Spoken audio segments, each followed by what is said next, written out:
राम राम जी सभी को। और ये आज मैं गीता का तीसरा श्लोक सुना रही हूँ।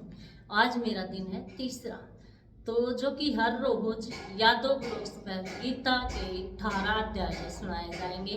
तो अभी तो मैं प्रथम अध्याय में हूँ, ये पूरा सुनाऊंगी आपको। सारे बढ़ेगा तो जिस जिसको भी पता लगे प्लीज सारे आकरो और गीता का ज्ञान कंटिन्यू चारों दिशाओं में फैला दे कि कोई भी परिवार दुखी ना रहे। तो मेरी आपसे यही प्रार्थना करती हूँ बहन आपसे कि गीता का ज्ञान खुद भी सुनो और सभी को सुनाओ, बहन भाई बेटा बेटी। तो प्लीज इसको सुना, इसका चल रहा के और ये सुनती रहो, आवाज में काम करती रहो कि परिवार में सब सुनते रहें और इसकी आवाज कोने कोने में गूंजनी चाहिए गीता की श्लोक की। तो ये जो गीता ज्ञान है कोई ऐसा कहने के लिए नहीं है, ये सारे घर को एक बिल्कुल मंदिर की तरह बना देगा, पूरा पवित्र कर देगा पूरे घर को। जो भी सुनेगा उसके मन भी देखना आपको 15 दिन में इसके सुनने से कितनी चिमक आती है। क्योंकि गीता का अध्याय जो भी कोई डेली करता है तो प्लीज उससे आप पूछना और उसके काम कर्म सब देखना उसको कितना क्या मिलता है। तो ये सभी गीता के अध्याय सुनने से पढ़ने से मिलता है। तो सभी बहनों से भाइयों से प्रार्थना है अपने बच्चों को भी जरूर सुनाएं ताकि हमारे बच्चे आगे चलकर भी कोई गलत कदम ना उठाएं। जिस घर में गीता पढ़ी जाती है, जिसके बच्चे सुनते हैं, उसको मान ही नहीं सकती मैं कि कोई भी बच्चा ना पढ़े और या गलत रास्ता अपनाए। तो गीता के ज्ञान की एक ऐसी चमक है।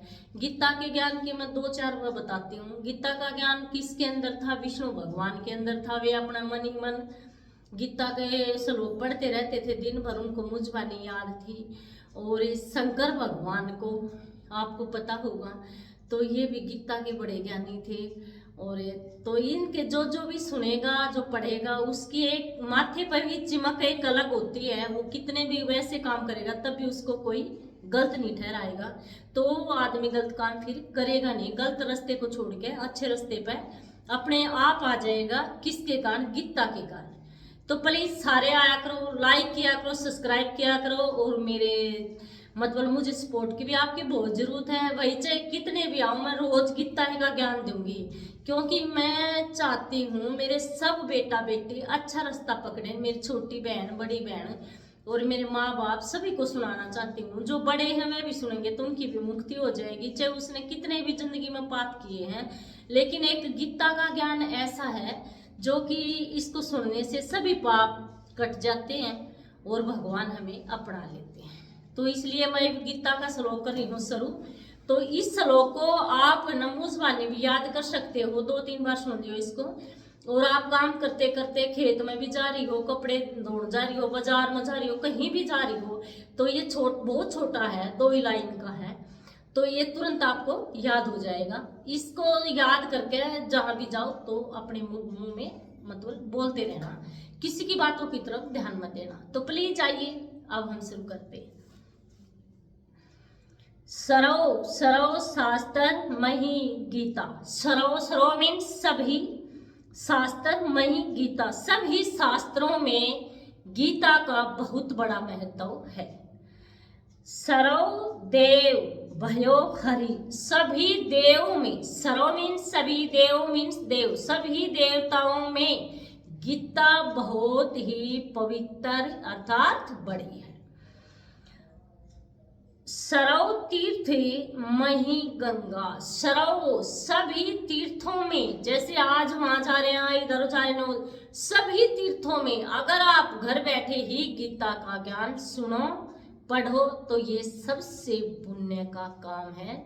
सभी तीर्थों, सरव तीर्थ मही गंगा, सब तीर्थों में, सभी तीर्थों में गीता का घर में बैठकर ज्ञान प्राप्त करो तो ये सबसे बड़ा धर्म है। सर्व धर्म मयो दयात, सभी धर्मों में जितने भी धर्म होते हैं हमारे इसमें, तो उन सभी धर्मों में गीता पढ़ना सुनना इसका बहुत ही बड़ा धर्म है।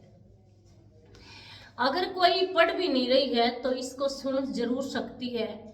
और मैं इसको हिंदी में, ये संस्कृत में लिखी हुई है और मैं आपको इसकी हिंदी बता रही हूँ ताकि मेरी सब बहन भाई बेटा बेटियों को समझ में आ जाए। तो इसको शाम को, अगर आपको दिन में टाइम नहीं मिलता है तो यादव ब्लॉग्स पे मेरा ब्लॉग आता है 6:45 पे शाम को। तो सारी वहां रोटी बनाते बनाते सोते सोते प्लीज इसको सारी सुना करो। तो अब ये समझ में आ गया होगा ना। देखो ये संस्कृत में लिखा हुआ है, सर्व शास्त्र मई गीता, सर्व देव भयो हरि, सर्व तीर्थी मई गंगा, सर्व धर्म मयो दया। तो इसका यही मतलब है, सब शास्त्रों में गीता का सबसे बड़ा महत्व है। सर्व देव भयो हरि, सभी देव में गीता का बड़ा महत्व है। सर्व तीर्थ मई गंगा, सभी तीर्थों में भी गीता का बहुत बड़ा धर्म है। सर्व धर्म मयोदया, और सब धर्मों में भी गीता सबसे बड़ी है। बिल्कुल आसान तरीके से समझ में आ गया होगा आपको। मनो जानते पाप पुण्य देहि जानते आपदा। मनो जानते पाप पुण्य देहि जानते आपदा। गीता सर्व कृष्ण जानत है। गीता को कौन जानता है? सर्व, स्वयं श्री कृष्ण भगवान ने ये गीता लिखी है। माता जाने सो पिता, माता जाने सो पिता। दवी दवी लोचन सर्वाणाम विद्वानाम त्रह लोचनम सप्तलोचनम धर्माणाम ज्ञानी नाम अंतः लोचनम। अब पहले अध्याय का महात्म सुनो। शिव पार्वती से इस प्रकार कहते हैं, जिस भांति नारायण जी ने लक्ष्मी को सुनाया। मैं कल वाले में आपको बता चुकी हूँ कि नारायण ने लक्ष्मी जी को क्या बताया था, वह गुप्त बातें तो आप बता दो। मैंने पहले वाले जो कल ब्लॉग आया था, आज 29 तारीख है, तो कल 28 तारीख को जो ब्लॉग आया था उसमें मैंने बता रखा है कि शंकर भगवान ने पार्वती को क्या समझा था और ये श्री नारायण ने लक्ष्मी माता को क्या समझा था।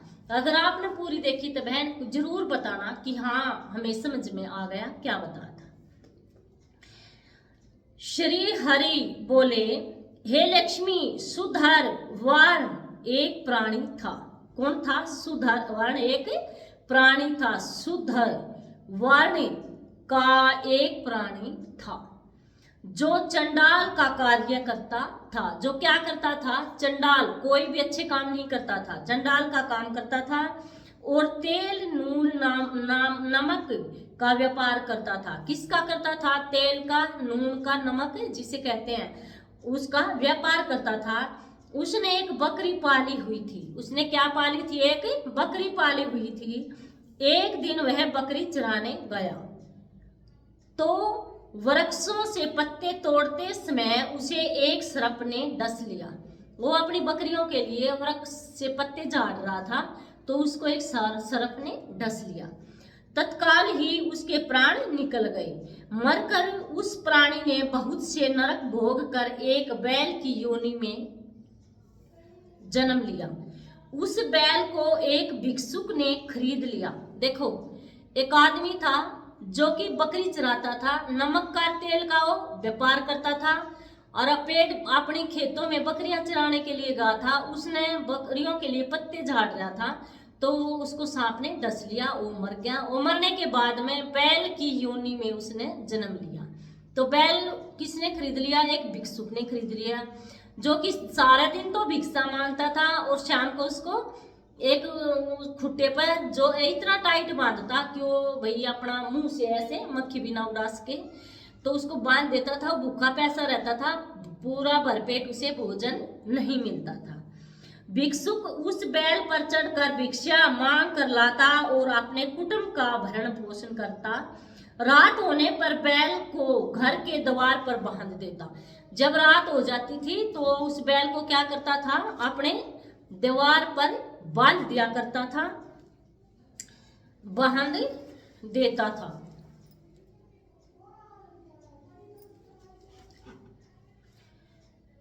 और थोड़ा सा भूसा लाकर उसके आगे डाल देता। भूसे की मात्रा इतनी अपर्याप्त होती थी कि उसे बैल का ढंग से पेट भी नहीं भर पाता था। दूसरे दिन वह फिर बैल पर चढ़कर भीख मांगने निकल जाता। बैल पर चढ़ के और क्या करता हूँ, भीख मांगने निकल जाता था। तो मैं ये आज इतनी सुना रही हूँ, आज मैं थोड़ी कम सुना पाई हूँ क्योंकि कुछ काम बहुत अर्जेंट हो गया है। तो प्लीज इस पर आज इतनी सुनना, कल मैं यहीं से शुरू करूंगी और ये गीता के 18 अध्याय आपको पूरे सुनाऊंगी। तो सब बहना ने हाथ जोड़ के मेरी राम राम और गीता माता की जय हो।